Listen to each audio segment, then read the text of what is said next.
देश में सामान्य वर्ग को आर्थिक आधार पर मिलता रहेगा आरक्षण। 10% ईडब्ल्यूएस आरक्षण पर सुप्रीम कोर्ट ने लगाई मोहर। 5 सदस्यीय संवैधानिक पीठ के 3 जजों ने आरक्षण के पक्ष में दिया फैसला।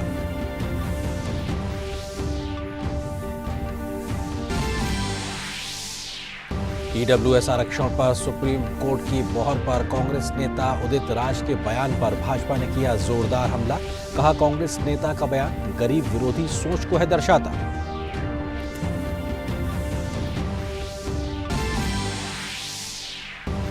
प्रधानमंत्री नरेंद्र मोदी कल वीडियो कॉन्फ्रेंसिंग के माध्यम से भारत की अध्यक्षता में होने वाली G20 सम्मेलन की थीम, लोगो और वेबसाइट का करेंगे अनावरण।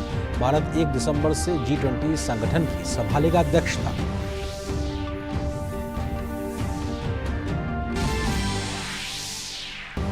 हिमाचल प्रदेश में विधानसभा चुनाव के लिए प्रचार अभियान तेज। भाजपा अध्यक्ष जेपी नड्डा और रक्षा मंत्री राजनाथ सिंह ने की हिमाचल में चुनावी जनसभाएं।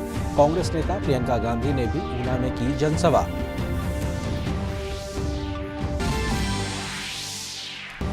विदेश मंत्री डॉक्टर एस जयशंकर आज से 2 दिवसीय यात्रा पर जाएंगे रूस।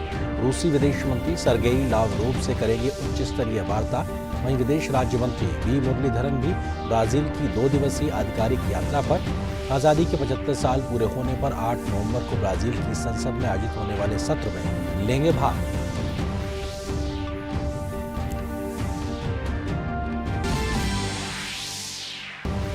पाकिस्तान की सुप्रीम कोर्ट ने इमरान खान पर जानलेवा हमले के मामले में एफआईआर दाखिल करने का दिया आदेश। 24 घंटे के भीतर एफआईआर दाखिल करने को कहा।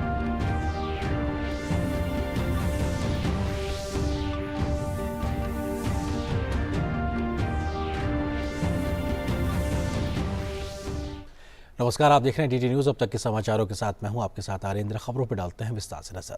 सुप्रीम कोर्ट ने आर्थिक रूप से कमजोर वर्ग के लोगों के लिए 10% आरक्षण को बरकरार रखा है। सुप्रीम कोर्ट ने 10% आरक्षण की वैधता को चुनौती देने वाली याचिकाओं पर आज अपना फैसला सुनाते हुए इसे संवैधानिक ठहराया है। सुप्रीम कोर्ट की 5 न्यायाधीशों की संविधान पीठ ने आज 3-2 के बहुमत से 103वें संविधान संशोधन की वैधता बरकरार रखी है, जिसमें दाखिलों और सरकारी नौकरियों में आर्थिक रूप से कमजोर वर्गों के लिए 10% आरक्षण का प्रावधान है। न्यायाधीश दिनेश माहेश्वरी, न्यायाधीश बेला त्रिवेदी और न्यायाधीश जेवी पारदीवाला ने अधिनियम के पक्ष में राय दी है, जबकि न्यायमूर्ति एस रविंद्र भट्ट ने कानून को भेदभावपूर्ण और बुनियादी ढांचे का उल्लंघन बताते हुए इस पर असहमति व्यक्त की है। प्रधान न्यायाधीश यूयू ललित ने न्यायमूर्ति एस रविंद्र भट्ट की राय का समर्थन किया। न्यायमूर्ति त्रिवेदी ने फैसला सुनाया कि आर्थिक रूप से कमजोर वर्ग को 10% आरक्षण दिए जाने संबंधी कानून भेदभावपूर्ण नहीं है। न्यायमूर्ति माहेश्वरी ने कहा कि आर्थिक मानदंड को ध्यान में रखते हुए आर्थिक रूप से कमजोर वर्ग को आरक्षण देने संबंधी कानून बुनियादी ढांचे या समानता संहिता का उल्लंघन नहीं करता है। उनका कहना था कि इस प्रावधान से 50% से अधिक आरक्षण देने की सीमा के किसी प्रावधान को कोई नुकसान नहीं पहुंचता है। जनवरी 2019 में संसद ने 103वें संविधान संशोधन को मंजूरी दी थी और इसे तुरंत ही सुप्रीम कोर्ट में चुनौती दी गई थी। कांग्रेस सहित अधिकांश विपक्षी दलों ने कानून का विरोध नहीं किया। सुप्रीम कोर्ट ने इसके खिलाफ 40 याचिकाओं पर सुनवाई की, जिसमें तमिलनाडु भी शामिल है। याचिकाकर्ताओं ने आर्थिक रूप से कमजोर वर्गों को आरक्षण देने संबंधी कानून के कई पहलुओं पर सवाल उठाए थे, जिसमें यह भी शामिल था कि 1992 में सुप्रीम कोर्ट द्वारा निर्धारित आरक्षण पर 50% की राष्ट्रीय सीमा को कैसे पार कर सकता है और क्या इसमें संविधान की बुनियादी ढांचे को बदल दिया गया है। पहले इस मामले की सुनवाई 3 न्यायाधीशों ने की थी, लेकिन बाद में 2019 में इसे 5 न्यायाधीशों की एक बड़ी पीठ के पास भेज दिया गया। संविधान पीठ ने सितंबर में 6 दिन से अधिक समय तक इस मामले की सुनवाई की और अपना फैसला सुरक्षित रखा था।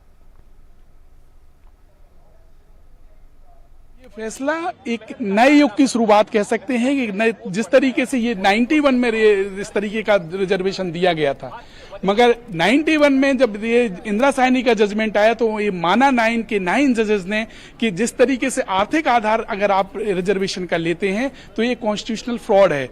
उस इश्यू को उसके बाद में कभी फिर इसके बाद गुजरात में एक बार जरूर दिया गया था 10% रिजर्वेशन थ्रू नोटिफिकेशन, मगर वो भी हाईकोर्ट ने स्टेक डाउन कर दिया था। उसके बाद में एसएलपी यहाँ पेंडिंग थी।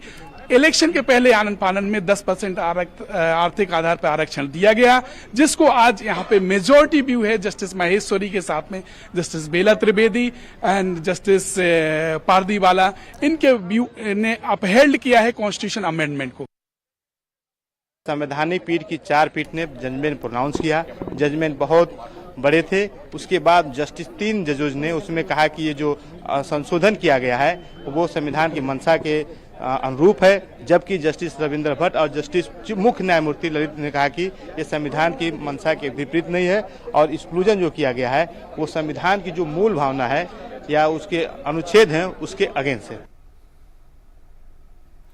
ईडब्ल्यूएस आरक्षण पर सुप्रीम कोर्ट की मोहर के बाद कांग्रेस नेता उदित राज ने एक बयान से विवाद खड़ा हो गया है। उन्होंने अपने बयान में सर्वोच्च अदालत पर अपमानजनक टिप्पणी की है, जिसका भाजपा ने जोरदार तरीके से विरोध किया है। भाजपा ने कहा है कि कांग्रेस नेता का बयान गरीब विरोधी सोच को दर्शाता है। दुखद ये इसलिए भी है क्योंकि ये भी दर्शाता है कि किस तरह से आज कांग्रेस पार्टी की सोच गरीब विरोधी है। अगर गरीब व्यक्ति को उसका अधिकार मिल रहा है और सर्वोच्च न्यायालय देश का, जो हम सबसे बेहतर संविधान का ज्ञाता है, वो एक फैसला देता है तो उस पर सबसे ज्यादा दर्द किसी को होता है तो वो कांग्रेस पार्टी को होता है। कांग्रेस का आज यही चरित्र है कि उनका कोई चरित्र नहीं है। उनकी सोच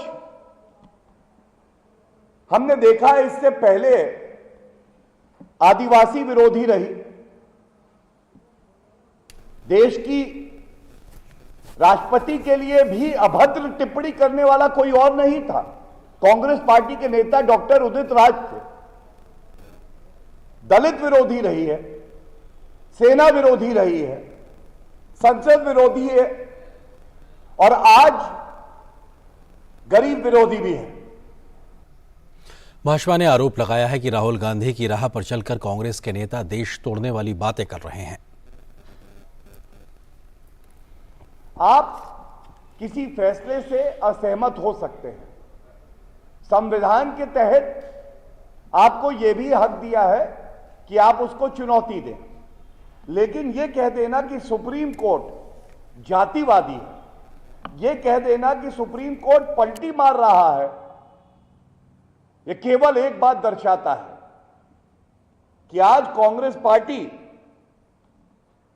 खड़गे जी के नेतृत्व में रिमोट कंट्रोल से राहुल गांधी चलाते हुए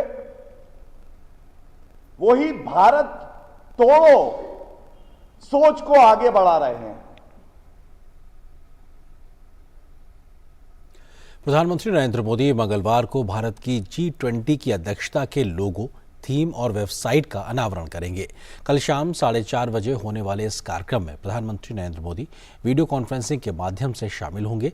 G20 की अध्यक्षता के ये लोगो, थीम और वेबसाइट भारत के संदेश और दुनिया के प्रति उसकी व्यापक प्राथमिकताओं को प्रतिबिंबित करेंगे। गौरतलब है कि भारत 1 दिसंबर 2022 से G20 की अध्यक्षता ग्रहण करेगा। G20 की अध्यक्षता भारत को अंतर्राष्ट्रीय महत्व के महत्वपूर्ण मुद्दों पर वैश्विक एजेंडे में योगदान करने का एक अनूठा अवसर प्रदान करेगी। G20 अंतर्राष्ट्रीय आर्थिक सहयोग का एक प्रमुख मंच है, जो वैश्विक सकल घरेलू उत्पाद का लगभग 85%, वैश्विक व्यापार का 75% से अधिक और विश्व की लगभग 2/3 आबादी का प्रतिनिधित्व करता है। G20 की अध्यक्षता के दौरान भारत देश भर में विभिन्न स्थानों पर 32 विभिन्न क्षेत्रों से संबंधित लगभग 200 बैठकें आयोजित करेगा। अगले साल होने वाला G20 शिखर सम्मेलन भारत द्वारा आयोजित किए जाने वाला शीर्ष स्तर के अंतर्राष्ट्रीय सम्मेलनों में से एक होगा। बात हिमाचल प्रदेश की। हिमाचल प्रदेश विधानसभा चुनाव में भाजपा और कांग्रेस का प्रचार चरम पर है। भाजपा के राष्ट्रीय अध्यक्ष जेपी नड्डा ने शिमला के रामपुर में चुनावी जनसभा को संबोधित किया। जेपी नड्डा ने कहा कि ये चुनाव भविष्य के लिए है। उन्होंने कहा कि प्रधानमंत्री नरेंद्र मोदी ने पिछले 8 वर्षों में ही भारत को दुनिया के नक्शे पर खड़ा कर दिया और आगे बढ़ाया है। चुनाव भावना पर मत लड़ना, चुनाव भविष्य के लिए लड़ना और भविष्य को मजबूत करने के लिए मत लड़ना, अपने भविष्य को। मित्रों, चुनाव के बहुत मुद्दे हैं। मैं देश से शुरू करूं तो हम सबको ध्यान में आता है कि लंबे समय तक कांग्रेस के लोगों ने प्रधानमंत्री के पद पर बैठकर इस देश पर राज किया, लेकिन देश को कोई दुनिया में पहचान नहीं बना पाए। लेकिन प्रधानमंत्री मोदी जी ने पिछले 8 साल में भारत को दुनिया के नक्शे पर खड़ा कर दिया है और आगे बढ़ा दिया है। रक्षा मंत्री और भाजपा के वरिष्ठ नेता राजनाथ सिंह ने कांगड़ा के बैजनाथ में चुनावी जनसभा को संबोधित किया। उन्होंने कहा कि मोदी जी के प्रधानमंत्री बनने के बाद भारत ने पाकिस्तान की धरती पर जाकर दुश्मनों को मारने का काम किया। पाकिस्तान में समझता था कि हम जब चाहेंगे तब आतंकवाद की हरकतें का रास्ता अपनाकर भारत को हम बिल्कुल दहशत में ला देंगे, भारत को कमजोर कर देंगे, डिस्टेबलाइज कर देंगे। लेकिन आपने देखा जब किया होगा तो किया होगा।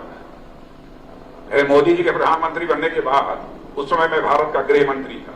हमारे जवानों ने इस धरती से नहीं बल्कि पाकिस्तान की धरती पर जाकर उन आतंकवादियों का सफाया करने में कामयाबी हासिल की थी। यह है भारत।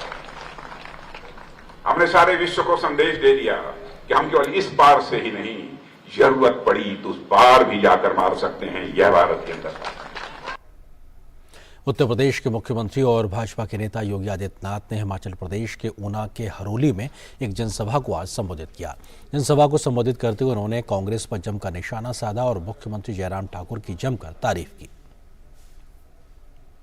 विगत चुनाव में यहां पर कोई चूक जरूर हुई होगी।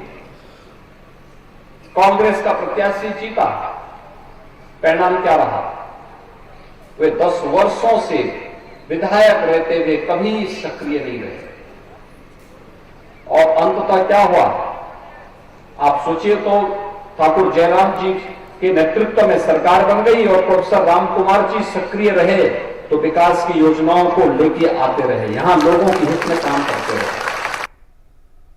योगी आदित्यनाथ ने मंडी के दरांग में चुनावी जनसभा में कांग्रेस पर हमला बोलते हुए कहा कि कांग्रेस के रहते हुए कोरोना काल में किसी तरह का इलाज संभव नहीं हो पाता। क्या कांग्रेस की सरकार होती और दुर्भाग्य से कोरोना आ गया होता तो क्या फ्री में टेस्ट हो पाता?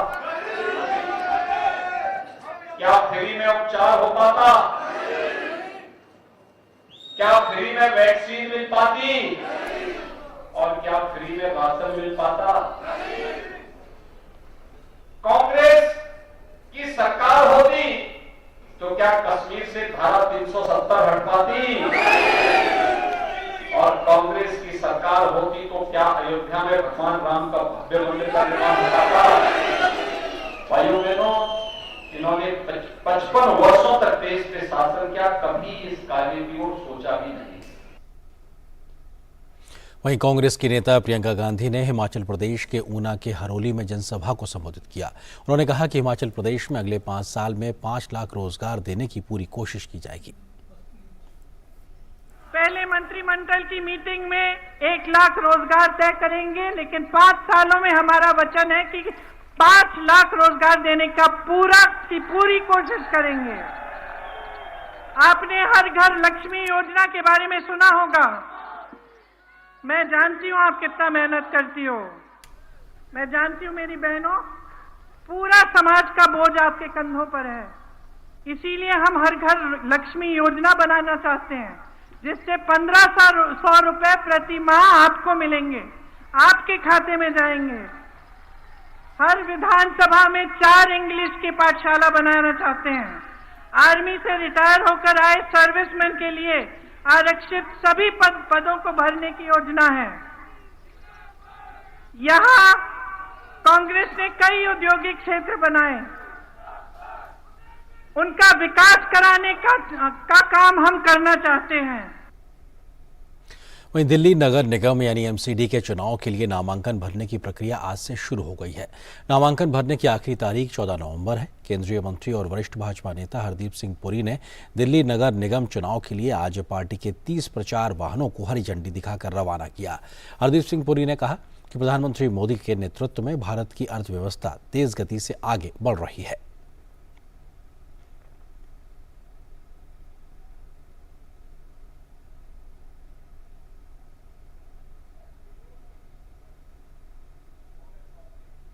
भारत विश्व भर में हमारी इकोनॉमी 5वें स्थान पर पहुंची है, 5वें स्थान पर। आने वाले कुछ ही वर्षों में 2030 तक भारत की जो इकोनॉमी है विश्व भर में तीसरे स्थान पर होगी। तीसरे स्थान से जाके आगे बढ़ने के लिए माननीय प्रधानमंत्री जी ने क्या हमसे कहा था कि 2047 तक जब भारत 100 वर्ष एज एन इंडिपेंडेंट नेशन होगा, तब तक हमें एक विकसित देश बनना है। विकसित देश बनने का मतलब यह है कि जिस किस्म की तोड़फोड़ की, रेवड़ी की राजनीति कुछ लोग इस देश में करते हैं, वो नहीं चल सकती। राष्ट्रपति द्रौपदी मुर्मू ने साल 2021 के लिए फ्लोरेंस नाइटिंगेल पुरस्कार आज प्रदान किए हैं। राष्ट्रपति भवन के दरबार हॉल में हुए एक समारोह के दौरान ये पुरस्कार प्रदान किए गए। साल 2021 के लिए ये पुरस्कार देश भर के 51 स्वास्थ्य कर्मियों को प्रदान किए गए। गौरतलब है कि फ्लोरेंस नाइटिंगेल पुरस्कार स्वास्थ्य मंत्रालय की ओर से साल 1973 में समाज में नर्सों की सराहनीय सेवाओं के लिए मान्यता के प्रतीक के रूप में स्थापित किए गए थे। इसे स्वास्थ्य के क्षेत्र में काम करने वाले कर्मियों, नर्स और एएनएम को प्रदान किया जाता है। इस पुरस्कार के तहत एक पदक प्रमाण पत्र, साइटेशन और 50,000 रुपये प्रदान किए जाते हैं। भारतीय नर्सिंग परिषद पूरे देश से आवेदन आमंत्रित करती है और प्रत्येक श्रेणी में पुरस्कारों का चयन करती है। विदेश मंत्री डॉक्टर एस जयशंकर आज से रूस के 2 दिवसीय यात्रा पर रहेंगे। विदेश मंत्री अपनी यात्रा के दौरान रूस के विदेश मंत्री सर्गेई लावरोव से मुलाकात करेंगे। दोनों नेताओं के बीच द्विपक्षीय, क्षेत्रीय और अंतर्राष्ट्रीय घटनाक्रमों पर विचार विमर्श होगा। डॉक्टर जयशंकर रूस के उप प्रधानमंत्री और व्यापार और उद्योग मंत्री डेनिस मांटुरोव से भी मुलाकात करेंगे, जिसमें विभिन्न क्षेत्रों में द्विपक्षीय आर्थिक सहयोग से संबंधित मुद्दों पर चर्चा की जाएगी।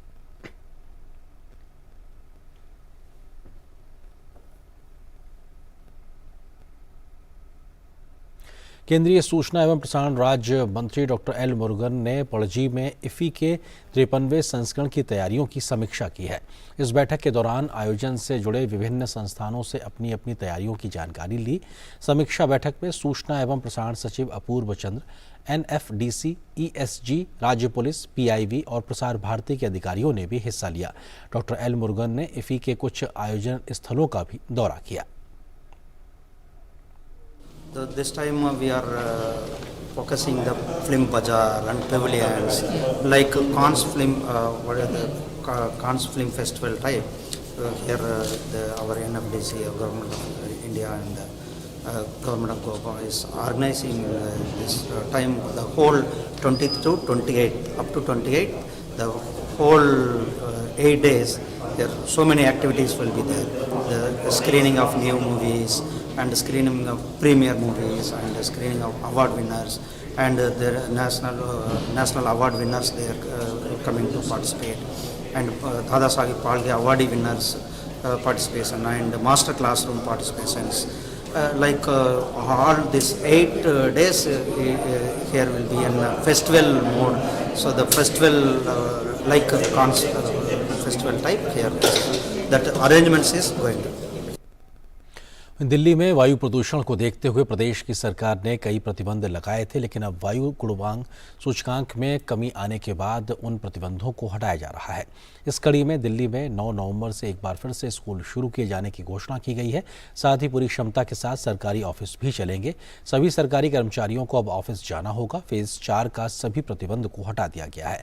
हालांकि अभी भी ग्रेड 3 के प्रतिबंध जारी रहेंगे। इसके साथ ही वर्क फ्रॉम होम के दिशा निर्देशों में संशोधन करते हुए सभी ऑफिस को पूरी क्षमता से काम करने को कह दिया गया है। वहीं दिल्ली में हाईवे, सड़क, फ्लाईओवर, ओवरब्रिज, पाइपलाइन, बिजली, ट्रांसमिशन जैसी सार्वजनिक परियोजनाओं से संबंधित निर्माण कार्य पर लगे प्रतिबंध को भी हटा दिया गया है, लेकिन निजी निर्माण कार्यों पर लगी पाबंदी अभी जारी रहेगी। दिल्ली के पर्यावरण मंत्री गोपाल राय ने आज उच्च स्तरीय बैठक की, जिसमें ग्रेडेड रिस्पांस एक्शन प्लान के अंतिम चरण के तहत लगाए गए प्रतिबंधों को रद्द करने पर केंद्र सरकार के वायु गुणवत्ता पैनल के नए निर्देशों पर चर्चा की है। मध्य प्रदेश के कूनो नेशनल पार्क के बड़े बाड़े में छोड़े गए 2 चीतों ने 24 घंटे के अंदर ही अपना शिकार कर लिया है। कूनो नेशनल पार्क के प्रभागीय वन अधिकारी प्रकाश कुमार वर्मा ने इसकी जानकारी दी कि चीतों ने एक हिरण का शिकार किया है। शनिवार को 2 चीतों को बड़े बाड़े में छोड़ा गया था। इस पर प्रधानमंत्री नरेंद्र मोदी ने ट्वीट कर इनका वीडियो शेयर किया था। अभी 6 चीते छोटे बाड़े में ही हैं, जिन्हें जल्द ही दूसरे बड़े बाड़ों में छोड़ा जा सकता है। चीतों द्वारा कूनो नेशनल पार्क में अपना पहला शिकार किए जाने से यह माना जा रहा है कि उन्हें यह स्थान रास आ गया है।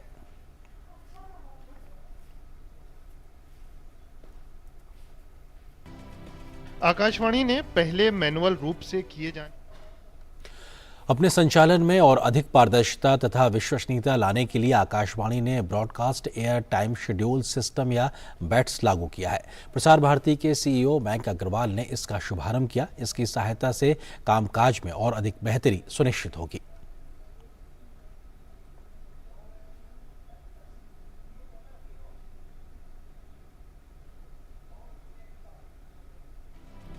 आकाशवाणी ने पहले मैनुअल रूप से किए जाने वाले बिलिंग और बिक्री सहित विभिन्न कार्यों को एकीकृत करने के लिए एक सॉफ्टवेयर आधारित एप्लीकेशन लॉन्च की है।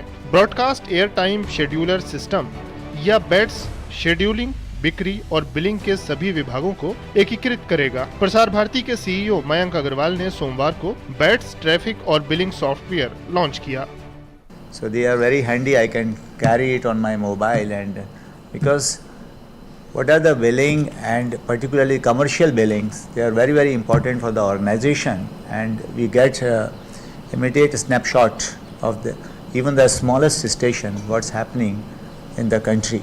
Even more challenging a task to do it for All India Radio, considering the complexity of the organization, so many stations spread across the country. केंद्रीकृत निगरानी वाले इस सॉफ्टवेयर में प्रबंधन के लिए एक ही वेब पेज पर सभी प्रासंगिक व्यवहारिक विवरण उपलब्ध हैं, जिन्हें एक बार में जांचा जा सकता है। साथ ही मोबाइल में उपलब्ध होने की वजह से ये ऐप किसी भी समय और कहीं भी राजस्व निगरानी को सुगम बनाती है। यह सॉफ्टवेयर मेन्यू संचालित तंत्र है, जिसे आकाशवाणी की सभी जरूरतों को ध्यान में रखकर विकसित किया गया है। Bats will help management in many folds, in many areas. And it will avoid all the disputes which we had with our other stakeholders, because it is more or less near perfection. I would say .some% it can be there, but it is a near perfection in the bats. It has been tested by our B&R team, IT team, vendor, and all the stakeholders which are in our spread in the length and breadth of the country. It won't be wrong to say this is a great milestone in the history of the All India Radio in the Prasar Bharati to roll out bats for the All India Radio today. Bats प्रणाली के कार्यान्वयन का सबसे महत्वपूर्ण लाभ यह है कि ये रिसीवेबल मैनेजमेंट या प्राप्य प्रबंधन को अधिक प्रभावी और पारदर्शी बनाएगा। बेहतरीन सेवाएं सुनिश्चित करने में भी इससे बहुत मदद मिलेगी। तापस भट्टाचार्य की रिपोर्ट, डीडी न्यूज। प्रधानमंत्री नरेंद्र मोदी ने न्यू इंडिया का ख्वाब ही नहीं देखा, बल्कि उसको साकार रूप देने में भी वो लगातार जुटे हुए हैं। न्यू इंडिया में हर स्तर पर बेहतर कनेक्टिविटी हो, इसका खास ध्यान रखा जा रहा है। कनेक्टिविटी की इसी कड़ी में एक सुदूर गांव की सामाजिक एवं आर्थिक उन्नति की कल्पना बिना अच्छी सड़कों के संभव नहीं हो सकती है, क्योंकि देश और प्रदेश का विकास का रास्ता गांव की सड़कों से होकर ही जाता है। प्रधानमंत्री सड़क योजना इसी कड़ी में ग्रामीण भारत को विकास की धारा से जोड़ने का काम कर रही है। छत्तीसगढ़ के गांव भी प्रधानमंत्री ग्रामीण सड़क योजना के तहत विकास की मुख्य धारा से जुड़ने से खुश तो हैं, लेकिन छत्तीसगढ़ राज्य सरकार के अंतर्गत पंचायत सड़कों की धीमी, सुस्त और पस्त रफ्तार से नाराज भी हैं। देखते हैं हमारे संवाददाता रजनीश त्रिपाठी की छत्तीसगढ़ से ये ग्राउंड रिपोर्ट। चमचमाती सड़कों पर तेज फर्राटा भरती गाड़ियों को देखकर आप यह मत समझ लीजिएगा कि यह कोई हाईवे है, ना ही यह कोई बाईपास है। ये शानदार सड़क प्रधानमंत्री ग्रामीण सड़क योजना के अंतर्गत बनी है, जिस पर लोग केवल आ जा ही नहीं रहे, बल्कि विकास की इस रफ्तार में खुद भी शामिल हो रहे हैं। इन सड़कों ने उन्हें न केवल बेहतर कनेक्टिविटी से जोड़ा है, बल्कि इन सड़कों ने उनके सामाजिक रुतबे को भी बढ़ाया है। आर्थिक बदलाव की नींव रखी है, लेकिन गांव के अंदर पंचायत की सड़कों से यही लोग निराश भी हैं। गांव के लोग प्रधानमंत्री सड़क योजना की तारीफ करते नहीं थकते। पहले जब ये सड़कें नहीं थी तब उन्हें अपने दैनिक जीवन में भी कई समस्याओं से दो चार होना पड़ता था। दूसरी तरफ गांव के लोग पंचायत की सड़क से परेशान भी हैं। गांव में नाली न होने के कारण सड़क पर पानी भर जाता है, जिससे पंचायत के द्वारा बनी सड़कों पर आवागमन बेहतर नहीं हो पाता। गांव के लोगों को तमाम तरह की समस्याओं का सामना भी करना पड़ता है। प्रधानमंत्री वाला ये रोड बना है वो अच्छी बना है सर। जो अपने गांव वाली रोड है वो सरपंच ये रोड बनवा ही नहीं रहे, नाली नहीं निकलवा रहा है। कम से कम रोड तो नहीं बनवा रहा है तो नाली तो निकलवा देता है। इसमें से जो गंदा पानी आ रहा है तालाब में आ रहा है, उसी में सब नहा रहे तो बीमार पड़ रहे हैं। ग्राम का जो प्रधानमंत्री जो सड़क जो बनी है ना वो एक नंबर का फर्स्ट क्लास बना है। और जो अभी जो पंचायत का जो बना है, जो सरपंच जो बना रहा है, वो आप देख सकते हैं पानी भरी हुई है। बिलासपुर के बिल्हा विकास खंड में बनी प्रधानमंत्री सड़क योजना के अंतर्गत जो सड़क बनी वह गांव के लोगों के लिए जीवन रेखा का काम कर रही है। पहले जब सड़क नहीं बनी थी तब गांव में अगर किसी को एम्बुलेंस की जरूरत पड़ जाती थी तो एम्बुलेंस नहीं पहुंचती थी, लेकिन आज इस प्रधानमंत्री ग्रामीण सड़क के बनने से 5 गांवों को लाभ मिल रहा है। ये सड़क बिलासपुर जिले के गांव अमलडी से शुरू होकर गांव दगोरी होते हुए घोघरा, चोरहा, भैना होते हुए उड़नताल गांव को जोड़ती है। प्रधानमंत्री ग्रामीण सड़क की पूरी दूरी तकरीबन 15.5 किलोमीटर की है। इस दूरी में मात्र 800 मीटर प्रधानमंत्री ग्रामीण सड़क नहीं बनी है। उसका कारण है रेल विभाग द्वारा मंजूरी न मिलना। हालांकि दोनों विभागों में पत्राचार चल रहा है, क्योंकि प्रधानमंत्री ग्रामीण सड़क योजना के अंतर्गत जो सड़कें बनती हैं उसमें भी केंद्र का 60% और राज्य का 40% पैसा लगता है। अच्छी सड़क बनने पर गांव के लोगों का कहना है कि गर्भवती महिलाओं को समय पर अस्पताल पहुंचाने के साथ साथ कई और मामलों में प्रधानमंत्री ग्रामीण सड़क उपयोगी साबित हो रही है। साथ ही जनमानस को आराम हो गया है। उड़नताल के लोग प्रधानमंत्री ग्रामीण सड़क बनने से बहुत खुश हैं। गर्भवती है, शिशुवती है और स्कूल के बच्चे हैं, वो सभी यहीं से आना जाना करते हैं।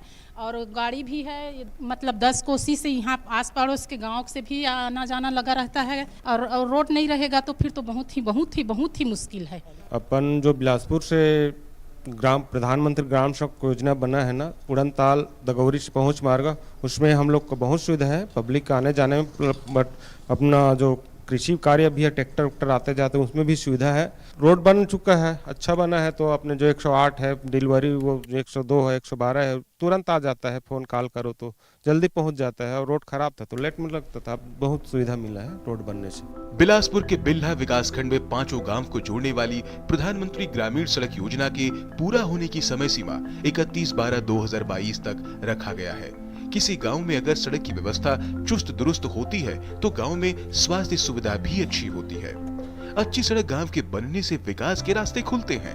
केंद्र सरकार तो सड़क बनवा रही है, क्योंकि सड़क से ही स्वास्थ्य, शिक्षा और सुरक्षा तीनों जुड़ा है। अगर सड़क ठीक नहीं तो ये मानकर चली कि वो गांव और प्रदेश विकास से बहुत पीछे है। प्रधानमंत्री सड़क योजना के अंतर्गत सड़कें तो बन गई, लेकिन जब तक राज्य की पंचायत की सड़कें ठीक नहीं होंगी वो अधूरा ही रहेगा। जब सड़कें अच्छी होंगी तो लोग जल्दी से अस्पताल पहुंच सकेंगे। पढ़ने वाले बच्चे कीचड़ भरी सड़कों के बजाय पक्की सड़क से स्कूल तक पहुंच सकेंगे। इसलिए केंद्र और राज्य सरकारों का तालमेल बहुत जरूरी है, ताकि गांव की जनता को अच्छी और बेहतर सड़क मिल सके और तमाम समस्याओं से निजात मिल सके। देश और प्रदेश का विकास का रास्ता गांव से होकर जाता है। अगर गांव में सड़कें अच्छी हैं तो समस्याएं अपने आप खत्म हो जाती हैं। प्रधानमंत्री ग्रामीण सड़क योजना के अंतर्गत जो सड़कें बनी हैं वो गांव के लिए संजीवनी का काम कर रही हैं। कैमरामैन भीम सिंह के साथ रजनीश त्रिपाठी, डीडी न्यूज, छत्तीसगढ़। इस खबर के साथ फिलहाल इस बुलेटिन में इतना ही, लेकिन डीडी न्यूज पर खबरों का सफर लगातार जारी रहेगा। नमस्कार।